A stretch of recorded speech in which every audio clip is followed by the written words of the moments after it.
Today I will give you a review of the Clearfy plugin component, Minify and Combine, JS, CSS. This component is responsible for optimizing scripts and CSS files. By default, it may be enabled, but if it's disabled, you need to go to the Components tab and enable this module. Next, go to the Performance settings and navigate to the settings on this page. The first setting allows you to configure user permissions. For example, if you need to test how correctly you have configured the plugin and you are currently logged in as an administrator, you need to check this box. Next are the CSS optimization settings. The first option, Optimize CSS Code, enables optimization. By default, files may not be optimized. Some plugins and themes optimize their files by minifying the code to make it shorter, reduce its size, and decrease its weight. However, not all themes and plugins do this. A website's code may contain many CSS files, resulting in additional requests from the browser to the server. This can lead to blocking the page rendering, but I will discuss this later. This setting enables optimization. Let's see how it works. I enable the Optimize CSS Code option, and all CSS files are optimized by the plugin. The code is minified, spaces are removed, some links are replaced, classes are shortened, and comments are removed from the code. The purpose of this option is to make the file size much smaller, reducing its weight and consequently decreasing the page's weight and loading speed. When the Optimize CSS Code option is enabled, all files undergo minification by the plugin, and their names are changed, no longer having human-readable names. Let's move on to the next setting, Aggregate CSS files. This setting allows you to combine all files into one. When enabling this option, you instruct the plugin to combine all CSS files into a single file. It is important to note that this option may not always work correctly, so we have included a warning for users here, stating that enabling this option may disrupt the correct CSS structure and cause problems with the appearance of the page. Let's enable this option and see what happens. All files have merged into one. There were many files, and they all merged into a single file, reducing the number of browser requests to the server. Now, instead of 10 to 20 requests, the browser will only make one request. This should affect the score on Google page speed.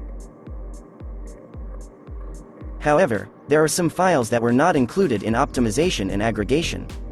These files were excluded by default because they are important for the functioning of the administrative panel. Exclusions can be configured here. The next setting is Remove Version from Style Sheet. What is it for? By default, CSS files have a version. It is used so that when the plugin or theme is updated, the browser cache loads the latest modified file. To reset the browser cache, you need to change the version in the file path. This way, we tell the browser that we have a newer file to load into the cache, so it doesn't need to fetch the old files from the cache. By default, the browser caches CSS files, and this process burdens the server. When we click the Remove Version from Style Sheet option, these versions are removed. The next option is Exclude CSS from Minify and Combine. This option allows you to exclude certain style files from optimization to avoid breaking the CSS structure or integrity. Some files, when aggregated, may affect the visual display of the pages. Additionally, if aggregation or minification encounters errors due to constant updates, new classes, selectors, or syntax, these files can also be excluded. Moving on to additional CSS optimization options. The option, Also Aggregate Inline CSS. The Also Aggregate Inline CSS option is responsible for aggregating inline CSS styles into a single CSS file within the document. For example, these are CSS styles embedded directly into the document page. By enabling this option, we can move these styles into a common CSS file where all CSS files are aggregated. It's important to note that enabling this function can affect the appearance of your website. We can see that all CSS styles have been moved to the common CSS file. This option is very useful, but it has some drawbacks. The thing is, CSS styles can be dynamic and constantly changing. This means the plugin would have to constantly generate new CSS files and aggregate them into the common CSS file. It won't be able to cache them, leading to rapid memory consumption and additional server load. The next option is Generate Data, URLs for images. This option allows converting links to small images, such as icons, into a special code that can render the image in the browser. It reduces the number of requests to the server by directly rendering the image in the browser without making a server request. However, this option may not work with all images.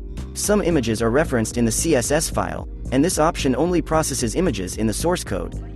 The Inline All CSS option allows embedding CSS code from a file directly into the page's source code. When using this option, the CSS code is embedded directly into the page's source code.